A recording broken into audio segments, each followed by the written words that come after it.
Tatfif artinya bersikap curang. Dan praktek curang itu banyak dilakukan oleh masyarakat ketika mereka melakukan praktek jual beli. Allah Subhanahu wa taala ngasih peringatan.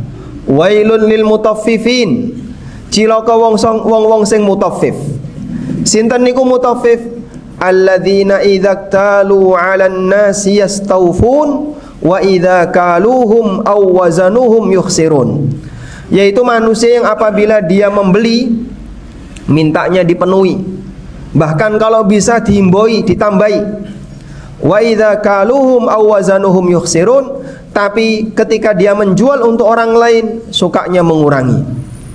Assalamualaikum warahmatullahi wabarakatuh.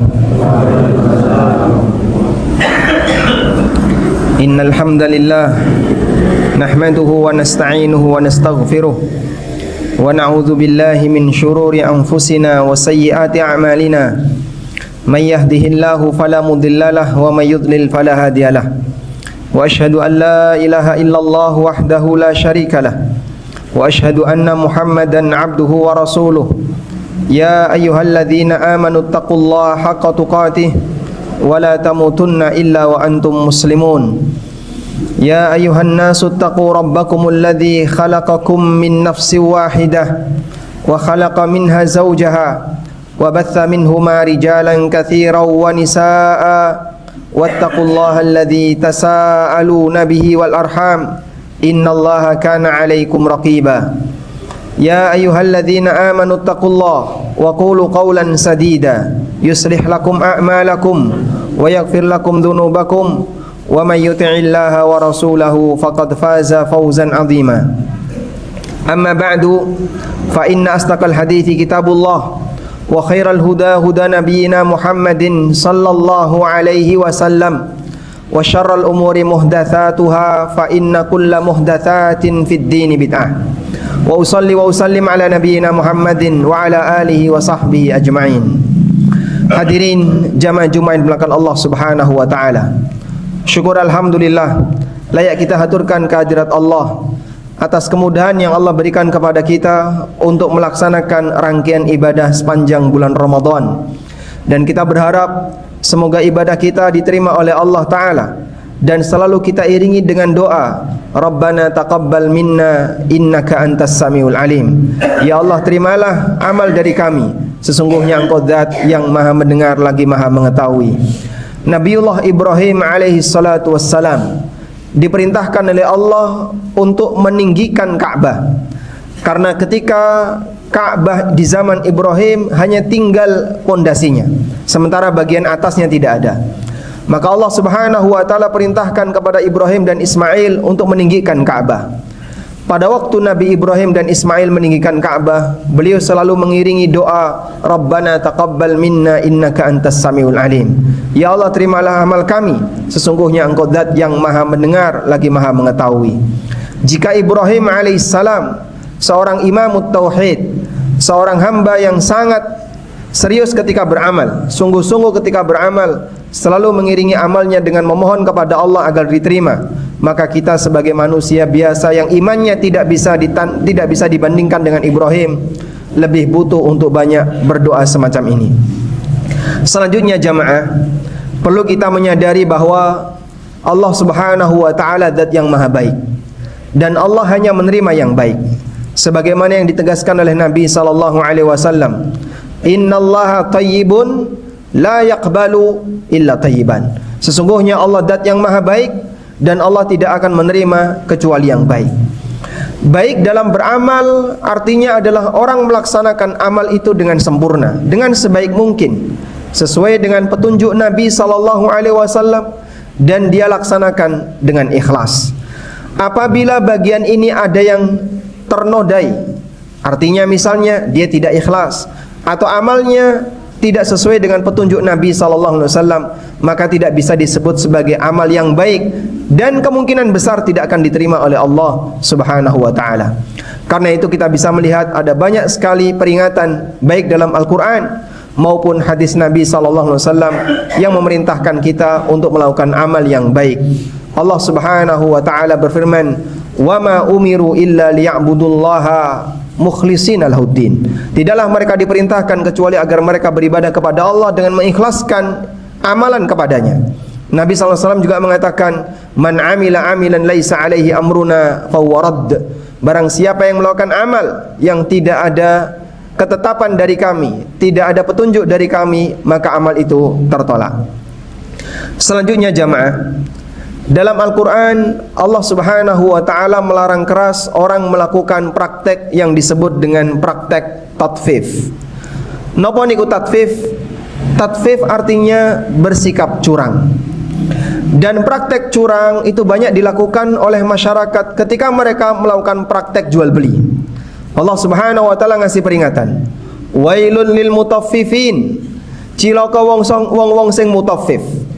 Sinten niku mutaffif?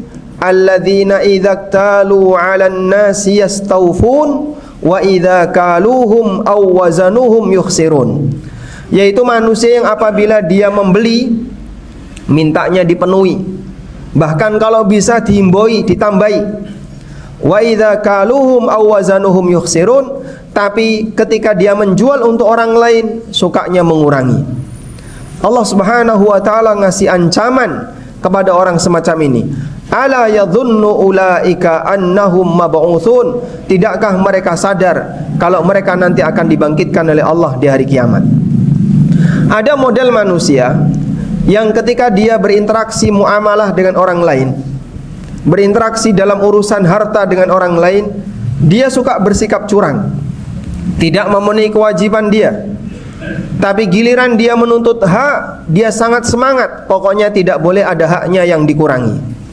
Sebagai contoh misalnya, kalau tadi disebutkan dalam ayat berkaitan dengan masalah jual beli, tapi ini melebar. Termasuk juga dalam urusan misalnya seorang menjadi karyawan. Kadang ada orang yang dia suka masuk telat kerja, tapi gajinya tidak boleh ada yang dikurangi. Ini contoh orang yang punya perbuatan tatfif, orangnya disebut mutaffif.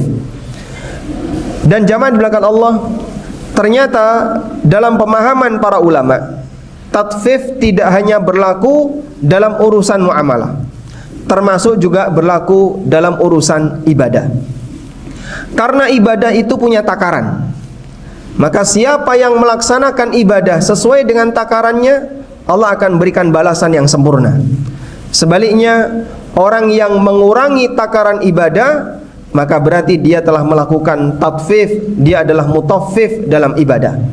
Dan perhatikan bagaimana ancaman Allah bagi mereka yang melakukan tatfif dalam urusan muamalah. Maka lebih parah lagi ketika ada orang yang dia melakukan praktek tatfif, dia curang ketika dia beribadah. Sebagaimana yang pernah dikatakan oleh Salman Al-Farisi rahimahullah, beliau kasih contoh praktek curang ketika salat. Kata Salman, innamas salatu mikyalun, saat temene salat niku punya batasan, punya takaran, punya aturan. Faman aufa ufiyalahu, barang siapa yang memenuhi takaran salat, ufiyalahu, maka akan dipenuhi pahalanya. Waman taffafa, tapi siapa yang curang ketika salat, faqad alimtum ma qala Allahu fil mutaffifin, kalian lihat sendiri bagaimana ancaman yang diberikan oleh Allah kepada orang-orang mutaffif yang ada di surat Al-Mutaffifin. Allah memberikan ancaman wailun lil mutaffifin, kecelakaan bagi orang yang dia bersikap curang. Maka kalau ada orang yang curang dalam salat, dia mendapatkan ancaman yang keras dari sisi Allah Subhanahu wa ta'ala. Terus apa contoh bentuk curang ketika orang melaksanakan salat? Ada banyak sekali praktek di masyarakat yang mereka curang ketika melaksanakan salat. Dan Nabi SAW sudah ngasih banyak peringatan terkait orang-orang yang curang ketika salat. Yang pertama, ada orang yang ketika dia salat belum sempurna melakukan gerakan rukun, tapi dia sudah pindah ke rukun berikutnya. Contoh, belum sempurna dia ruku, nekuknya punggung belum sempurna, sudah sami Allahu liman hamidah, dia sudah bangkit i'tidal. Belum sempurna berdiri i'tidal, sudah Allahu akbar turun sujud. Kadang sujud belum nyentuh ini dahi ke tanah, dia sudah Allahu akbar duduk. Duduk belum sempurna, sudah turun lagi. Nabi SAW menyebut wong sing kaya ngene salate disebut sebagai maling dalam salat. Rasulullah sallallahu alaihi wasallam pernah bersabda, aswaun nasi sariqatan, wong sing paling elek nalikane nyolong, orang yang paling buruk ketika mencuri adalah alladzi yasriku fis shalah, orang yang maling ketika salat. Maka para sahabat bertanya, apa ono maling nalikane salat? Ya Rasulullah, wa kaifa yasriku min salatihi, bagaimana ada orang yang mencuri dari salatnya? Qala, kemudian Nabi SAW mengatakan, la yatimmu ruku'aha wa la sujudaha, mereka adalah orang yang ketika salat tidak menyempurnakan rukuk dan sujudnya. Nalikane rukuk belum sempurna, dia ditekuk punggungnya, masih miring-miring, mindring-mindring ke atas. Ketika sujud juga seperti itu, dia tidak menyentuhkan dahinya ke tanah. Bahkan sebagian ulama mensyaratkan kalau sujud ni hidung harus nempel tanah. Kalau hidung tidak nempel tanah, sebagian ada yang menilai salatnya bisa batal. Karena ada sebuah hadis yang menyebutkan la salata liman lam yumakkin anfahu kama yumakkina jabhatahu. Tidak ada salat bagi orang yang tidak menyentuhkan hidungnya sebagaimana dia menyentuhkan dahinya ke tanah. Maka kalau salat harus serius, lakukan rukuk dengan gerakan rukuk yang sempurna, iktidal berdiri sempurna. Jangan sampai belum wayai turun, durung wayai medun, belum waktunya turun, karena tegaknya belum sempurna dia sudah turun. Dan banyak orang semacam ini. Mohon maaf Bapak Ibu yang kami hormati, jamaah sekalian yang kami hormati, banyak di antara mereka yang sudah sepuh, yang sudah tua, sudah senior, sholatnya seperti ini. Sehingga dia sholatnya cepat, ngadeg durung jejeg, berdiri belum sempurna, dia sudah turun. Dan itu sering kami jumpai. Kasihan sekali orang ini sudah demikian senior usianya, sudah sepuh, tapi sholatnya masih seperti itu. Hudzaifah ibnul Yaman pernah ketemu dengan orang yang sudah berusia lanjut, dan orang ini sholatnya cepat, ketika rukuk tidak sempurna, ketika i'tidal tidak sempurna, dan seterusnya. Lalu Hudzaifah bertanya, sudah berapa lama kamu sholat seperti ini? Kata orang ini, arba'ina sanah, 40 tahun. Dia sholat selama 40 tahun, berarti mungkin usianya 60 tahun atau 50 sekian tahun, karena dia tidak mungkin sholat dari sejak bayi. Maka kalau pengakuan dia sholat 40 tahun, mungkin usianya 60 tahun. Lalu Hudzaifah mengatakan, kalau sholatmu seperti ini, mutta ala ghairi millati Muhammadin sallallahu alaihi wasallam. Kalau sholatmu seperti ini sampai kau mati, maka kau mati di atas, bukan di atas agama Muhammad, tidak membawa fitrah ajaran Nabi Muhammad sallallahu alaihi wasallam. Bahaya jamaah bagi mereka yang suka mencuri seperti ini. Yang kedua, orang yang tidak tumakninah ketika melakukan rukun salat. Ini juga termasuk orang yang curang ketika salat. Contohnya bagaimana Pak? Ada orang yang rukuknya sempurna tapi cepat, sehingga ketika rukuk langsung i'tidal, berdiri sempurna langsung turun sujud, cepat sekali. Dan karena cepat seperti ini, maka dia tidak tumakninah ketika salat. Kita sering menjumpai ada orang yang melakukan salat dengan tidak tumakninah, padahal tumakninah termasuk salah satu di antara rukun salat. Disebutkan dalam hadis dari Abu Hurairah radhiyallahu anhu, pernah satu ketika ada orang yang masuk Masjid Nabawi, dan waktu itu Nabi SAW ada di dalam masjid. Orang ini melakukan salat 2 rakaat dengan tidak tumakninah. Selesai salat dia menghadap Nabi SAW, lalu Rasulullah SAW perintahkan, irji fasalli fa innaka lam tusalli. Ulangi salatmu karena tadi salatmu batal. Akhirnya dia ngulangi salatnya, fasalla kama shalla. Dia ngulangi salatnya sebagaimana salat yang pertama. Lalu dia menghadap Nabi SAW, kemudian Nabi SAW perintahkan, irji fasalli fa innaka lam tusalli. Ulangi salatmu karena salatmu batal. Sampai 3 kali. Kemudian orang ini mengatakan kepada Nabi SAW, ya Rasulullah, la uhsinu ghaira dzak fa'allimni. Ya Rasulullah, aku tidak bisa salat lebih sempurna daripada ini, karena itu tolong ajari aku.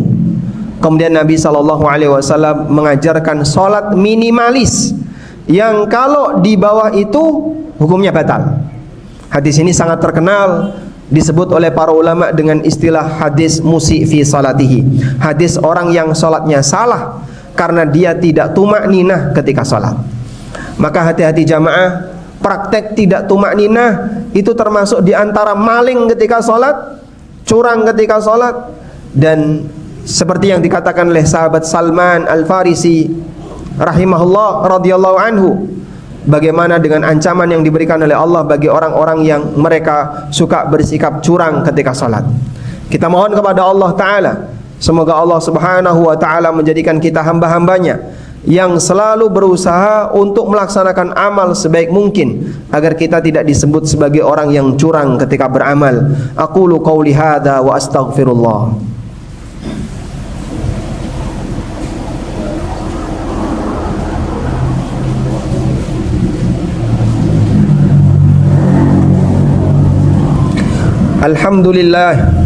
Alhamdulillah wa kafa, wassalatu wassalamu ala rasulil mustafa wa ala alihi wa sahbihi wa mawalah, wa ashhadu an la ilaha illallah wahdahu la syarikalah, wa ashhadu anna muhammadan abduhu wa rasuluh. Ya ayyuhalladzina amanu taqullaha haqqa tuqatih wa la tamutunna illa wa antum muslimun. Hadirin jamaah Jumat dimulakan Allah Subhanahu wa Ta'ala. Dan salah satu di antara bentuk curang ketika sholat adalah bagi mereka yang seharusnya hadir sholat berjamaah 5 waktu tapi tidak hadir sholat jamaah, termasuk di antara bentuk curang dalam sholat. Diriwayatkan dalam kitab Al-Muwatta Imam Malik dari Umar bin Khattab radhiyallahu anhu, bahwa suatu ketika Umar bin Khattab radhiyallahu anhu seusai salat asar beliau pulang. Lalu di perjalanan Umar bin Khattab radhiyallahu anhu ketemu dengan bapak-bapak yang dia tidak hadir ketika salat asar. Maka Umar tanya sama orang ini, "Kenapa kamu tadi tidak salat asar berjamaah bersama kami?" Fadzakara min udhrihi, kemudian orang ini menyebutkan uzurnya, aneka alasan yang tidak diterima oleh Umar. Kemudian Amirul Mukminin Umar bin Khattab radhiyallahu anhu mengatakan, "Laqad tafafta, kamu telah curang dalam salat." Subhanallah. Inilah standarnya sahabat. Tidak hadir salat jamaah bagi lelaki yang dia seharusnya hadir di masjid ketika salat berjamaah, bagi para sahabat sudah disebut sebagai orang yang curang ketika ibadah. Bagaimana lagi dengan mereka yang sudah sholat sendirian, dilakukan dengan cepat, dan kadang rukuk sujudnya tidak dilakukan dengan sempurna. Maka bertumpuk-tumpuk orang yang curang semacam ini, bisa jadi sholatnya tidak akan diterima oleh Allah, karena orang ini sholatnya tidak tumakninah dan banyak kecurangan dalam sholatnya. Ini salah satu di antara contoh bentuk curang, yaitu curang ketika sholat. Meskipun curang juga berlaku dalam ibadah yang lain. Wonten curang nalikane poso. Contohnya pripun, Pak? Wong sing poso tapi kathah maksiat. Nabi sallallahu alaihi wasallam menyebutkan, "Man lam yada' qaulaz zur wal 'amala bihi, fala hajata lillah min ayyada'a ta'amahu wa syarabah." Siapa yang tidak bisa meninggalkan qauluz zur, ucapan dusta, wal 'amala bihi, dan perbuatan dusta. Maksudnya adalah ucapan maksiat, perbuatan maksiat. Fala hajata lillah min ayyada'a ta'amahu wa syarabah. Maka Allah tidak butuh dia meninggalkan makan minumnya, artinya Allah tidak butuh puasanya. Hadis riwayat Bukhari. Sehingga orang yang dia berpuasa tapi rajin berbuat maksiat, orang yang dia beramal tapi tidak ikhlas, orang yang ketika infak tapi riya, sum'ah, pamer, dan kadang diiringi dengan penghinaan kepada orang yang menerima sedekah, semua ini adalah bentuk kecurangan ketika beramal, dan amal yang curang tidak akan diterima oleh Allah Subhanahu wa Ta'ala. Maka jamaah di belakang Allah, marilah kita berusaha untuk menjadi hamba Allah yang memenuhi aturan Allah dalam setiap melaksanakan ketaatan dan amal-amal saleh. Jika Allah Ta'ala memberikan ancaman yang sangat keras bagi orang yang melakukan praktek kecurangan ketika bermuamalah dengan sesama manusia, bagaimana lagi dengan orang yang curang ketika dia bermuamalah dengan Allah Subhanahu wa Ta'ala? Kita mohon kepada Allah semoga Allah anugerahkan kepada kita istiqamah untuk melakukan ketaatan kepadanya, istiqamah dalam beribadah kepadanya, dan Allah berikan kekuatan bagi kita untuk selalu beribadah sebaik mungkin, beribadah sesuai dengan apa yang menjadi bimbingan Nabi sallallahu alaihi wasallam. Allahumma salli ala Muhammad wa ala ali Muhammad kama sallaita ala Ibrahim wa ala ali Ibrahim innaka Hamidum Majid. Allahumma ighfir lil mu'minina wal mu'minat wal muslimina wal muslimat al ahya'i minhum wal amwat innaka sami'un qaribun mujibu da'awat ya qadiyal hajat. Allahumma a'inna ala dzikrika wa syukrika wa husni ibadatik. Allahumma a'inna ala dzikrika wa syukrika wa husni ibadatik. Allahumma inna nas'alukal huda wat tuqa wal afafa wal ghina. Allahumma inna nas'alukal huda was sadad. Rabbana hab lana min azwajina wa dhurriyyatina qurrata a'yun waj'alna lil muttaqina imama. Rabbana atina fid dunya hasanah wa fil akhirati hasanah wa qina adzabannar. Wa sallallahu ala nabiyyina Muhammadin wa ala alihi wa sahbihi wa sallam. Wa akhiru da'wana anil hamdulillahi rabbil alamin.